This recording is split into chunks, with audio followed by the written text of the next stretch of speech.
Nesse vídeo vamos falar de um assunto muito interessante e que às vezes provoca confusão.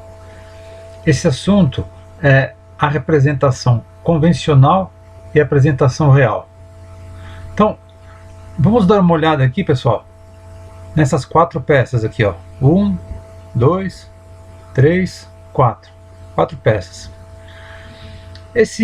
Essa primeira peça aqui é um manípulo, tá? Um manípulo é uma peça que é utilizada para você manusear alguma parte de uma máquina, né?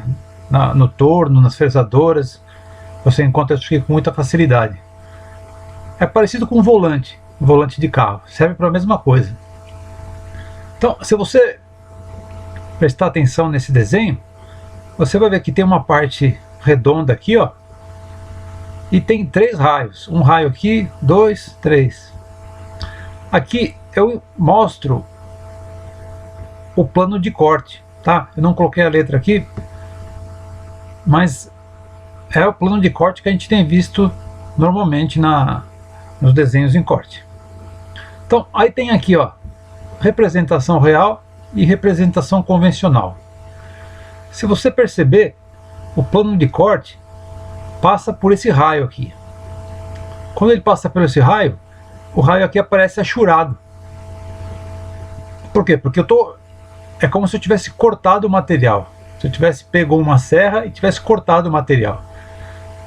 E esse raio aqui, ó, que é esse, né, aparece em projeção, não sendo em verdadeira grandeza, que nem a gente aprendeu lá na vista auxiliar, tá?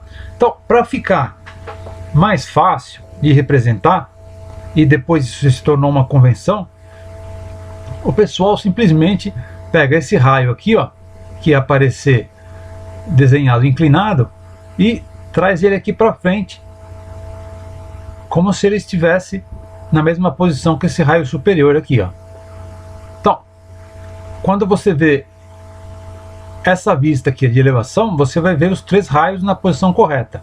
Mas quando você vê o corte na vista lateral esquerda, você vai ver um raio aqui e outro raio aqui.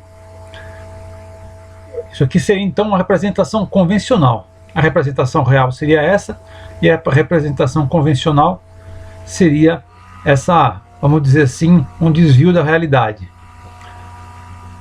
Tem um outro aspecto interessante também.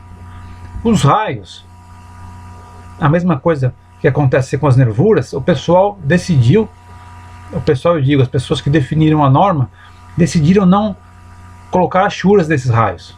Então, por isso que aqui ele está em branco e aqui também está em branco, não está achurado. Não é um erro, né? Então, se você não tem esse conhecimento, você vai imaginar assim, ó, que esse desenho aqui está errado em relação ao que está sendo mostrado aqui na vista de elevação. Isso então não é errado, é só uma representação convencional comparado a uma representação do que seria o real, tá? Isso aqui é para facilitar o desenho.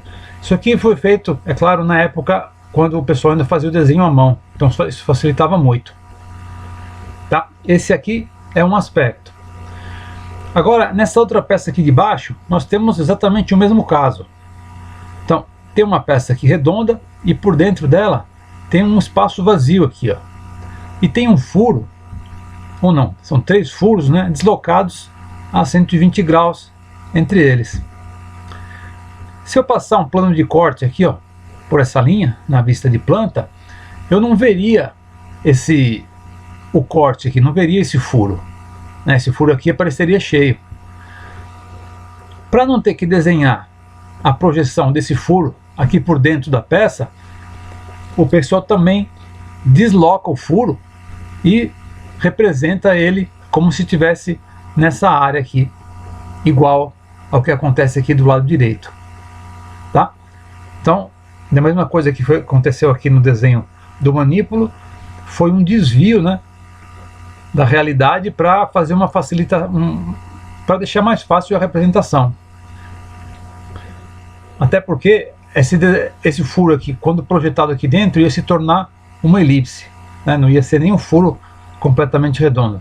A projeção dele seria uma elipse, tá? Então, já vimos esse caso, esse outro caso. Vamos ver esse aqui agora.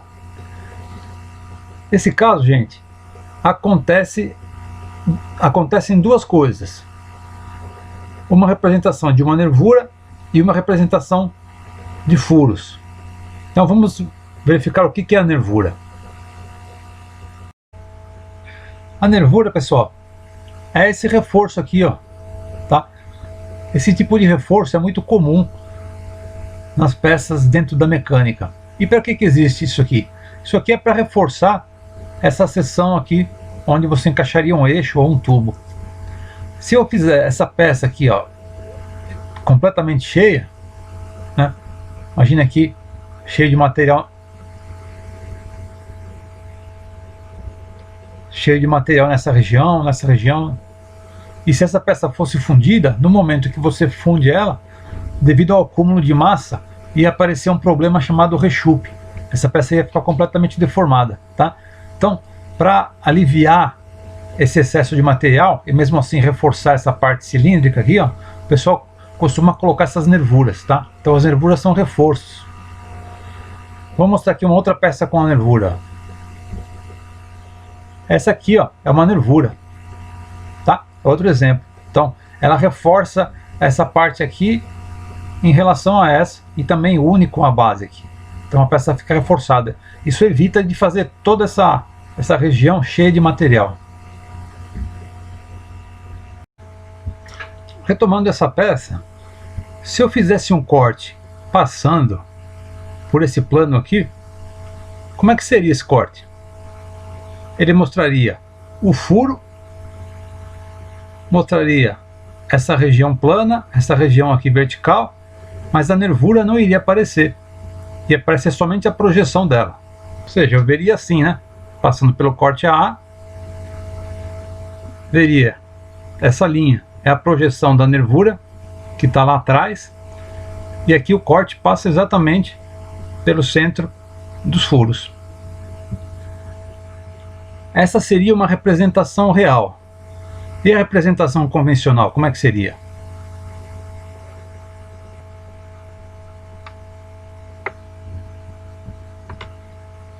Bom, a representação convencional seria passando o plano pelas nervuras,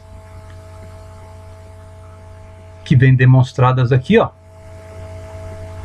E apesar do furo estar desalinhado, por uma convenção de representação, você pode colocar no mesmo plano do corte. Aí você vai se perguntar outra coisa também: por que a nervura aqui, ó, não aparece achurada, né? Por que ela não aparece aqui na cor vermelha? Porque existe uma outra convenção que fala que você não deve achurar nervuras, tá? Então se você não tem esse conhecimento, você vai ver esse desenho aqui e vai se confundir. Vai perguntar: ué, mas se o plano de corte não está passando pelo furo, como é que eu posso demonstrar o furo aqui? Isso aí é simplesmente uma convenção, tá? Então, gente, retornando nesse desenho, temos essa última possibilidade aqui, ó.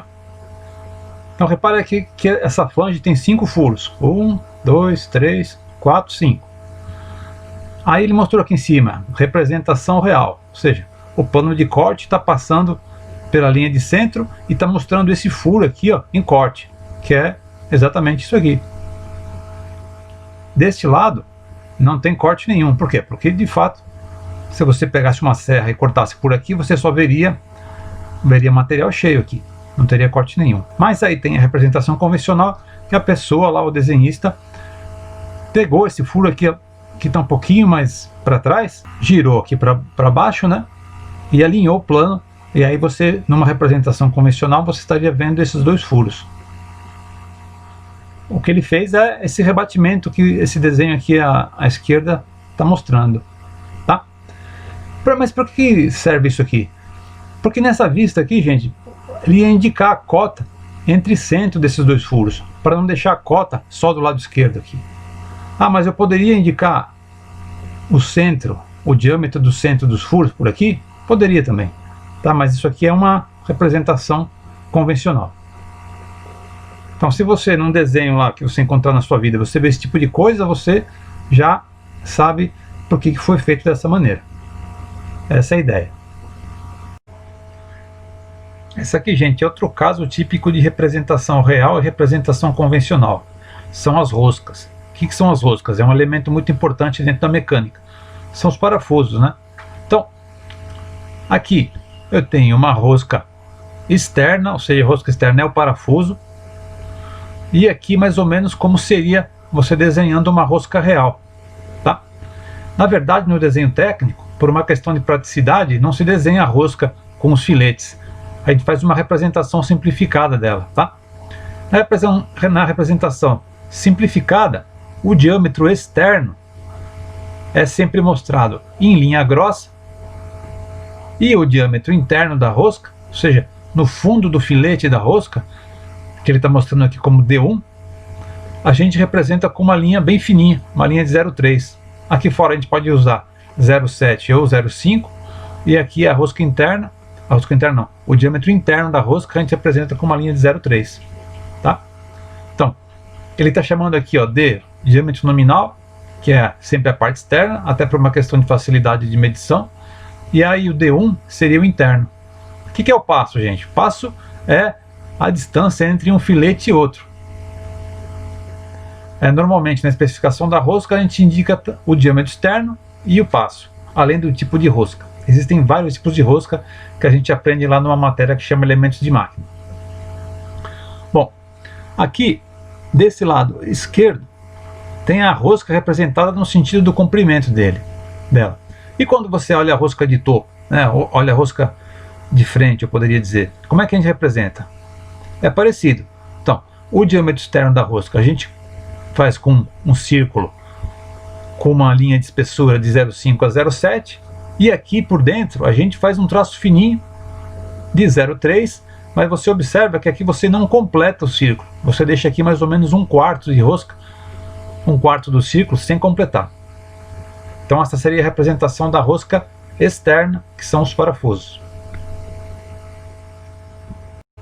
Pessoal, estou demonstrando uma rosca métrica, tá? O símbolo da rosca métrica é a letra M, mas em detalhe eu gostaria de mostrar aqui, ó, a rosca externa é o parafuso e a rosca interna é a porca, tá? Então o passo é justamente a distância entre um filete e outro. Pode ser medido em vários lugares. O lugar mais comum onde você mede é a crista, mas poderia ser medido aqui no vale também, tá? Então uma rosca métrica é uma rosca que tem 60 graus entre as paredes dos filetes aqui. Bom, e agora, pessoal, para finalizar, faltou somente falar sobre a rosca interna. A rosca externa é o parafuso, a rosca interna é a porca. Vai ser sempre porca? Não, pode ser uma chapa com um furo roscado também. A representação vai ser a mesma. Na rosca interna, a linha grossa é a linha de dentro, que nem a gente está vendo na planta aqui, ó. E aqui, na elevação, o D1 aqui, ou seja, o diâmetro interno é representado em linha grossa, e o diâmetro maior, o filete da rosca, da crista do filete da rosca, é representado com linha fina, que é justamente o contrário do que nós encontramos no parafuso. É isso aí, gente. Obrigado.